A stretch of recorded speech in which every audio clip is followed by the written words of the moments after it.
Comme enivrés, les méchants avaient regardé le couronnement du Fils de Dieu. Ils voient dans ses mains les tablettes de la loi divine, les statuts qu'ils avaient méprisés et transgressés.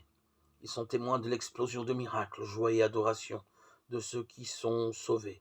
Et alors que la vague de mélodie balaye les rangs et se propage hors de la cité, tous s'exclament d'une voix: tes œuvres sont grandes et admirables, Seigneur Dieu Tout-Puissant. Tes voies sont justes et véritables, Roi des nations. Apocalypse 15, 3. Et tombant face à terre, ils adorent le Prince de vie. Satan semble paralysé quand il voit la gloire et la majesté de Christ.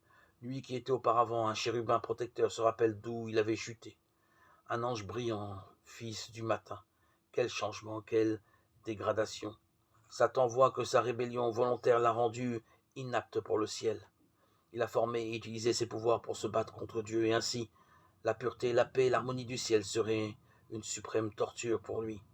Ses accusations contre la miséricorde et la justice de Dieu se sont maintenant tues. Le reproche qu'il a essayé de jeter sur Dieu repose entièrement sur lui-même.